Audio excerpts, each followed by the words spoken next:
అవినాష్ రెడ్డి గారు ఒక మెసేజ్ లో చూశాను నేను. నన్ను అంటున్నారు కదా, బుడద చల్లుతున్నారు కదా, వాళ్ళ విజ్ఞతకే వదిలేస్తానని పెద్ద మనిషి తరహాలో మాట్లాడుతున్నాడే. మీరా పెద్ద మనుషులు అసలు వాళ్ళ విజ్ఞతకే వదిలేస్తానని మా గురించి మాట్లాడుతున్నారే. ఎందుకు మాట్లాడుతున్నారు అవినాష్ రెడ్డి గారు అని అడుగుతున్నాం. దొంగలు ఎవరు అంటే మీరెందుకు భుజాలు తడుపుకుంటున్నారు సార్ అని అడుగుతున్నాం.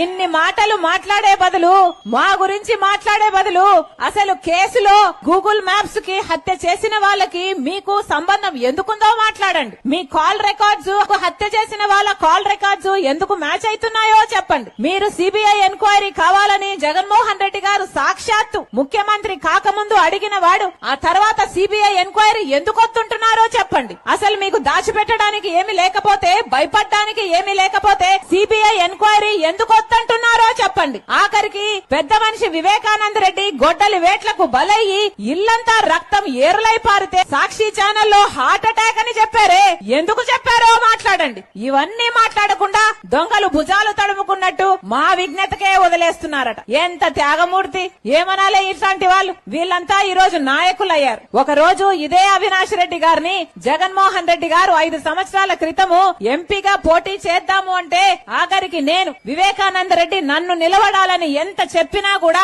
ఏం పర్వాలేదు, అవినాష్ రెడ్డి చిన్నవాడు మంచివాడు అనుకుని నాకేం అభ్యంతరం లేదు, అవినాష్ రెడ్డి గారిని నిలబెట్టండి అని ఆ రోజు చెప్పిన దాన్ని నేను. ఆ రోజు ఈ సీటే గనక నాకు కావాలి అని నేను మొండు పట్టుంటే ఆఖరికి ఆ సీటు నాదే కైవసం చేసుకునేదాన్ని. కానీ 3000 కిలోమీటర్లకు పైగా పాదయాత్ర చేసిన దాన్ని నేను జగన్మోహన్ రెడ్డి గారి కోసం. ఒక్క రోజు కూడా ఈ పదవి నాకు కావాలి అని గాని, ఈ పోస్టు నాకు కావాలి అని గాని ఒక్కసారి కూడా నోరు తెరిచి అడిగింది కాదు రాజశేఖర్ రెడ్డి బిడ్డ. ఈ రోజు ఎన్ని మాటలు అంటున్నారు. సోషల్ మీడియాని మీరు వేదిక చేసుకుని ఎంతగా అవమానిస్తున్నారు. ఆడబిడ్డలు అన్న కనికరం లేకుండా ఒకవైపు సునీతమ్మని, ఒకవైపు నన్ని తిట్టరాని తిట్లు, అనరాని మాటలు, ఎన్ని రకాలుగా వీలైతే అన్ని రకాలుగా అవమానిస్తారు. ఆఖరికి నేను వైఎస్ షర్మిలా రెడ్డినే కాదంట, ఆఖరికి అసలు నేను రాజశేఖర్ రెడ్డి గారికి ఏ పుట్టలేదట, ఆఖరికి విజయమ్మను కూడా అవమానిస్తున్నారే. ఇంగితం ఉండే మాట్లాడుతున్నారా? అధికారం అంటే అంత మదమెక్కిందా, అంత పొగరెక్కిందా, అంత అహంకారమా మీకు? ఏం మాట్లాడుతున్నారు? ఎందుకు ఇచ్చారు మీకు అధికారం? ప్రజలు కదా ఓట్లేసి గెలిపించారు. మరి ఓట్లేసి ప్రజలు గెలిపిస్తే ప్రజలకు ఏం చేశారో మాట్లాడాలి.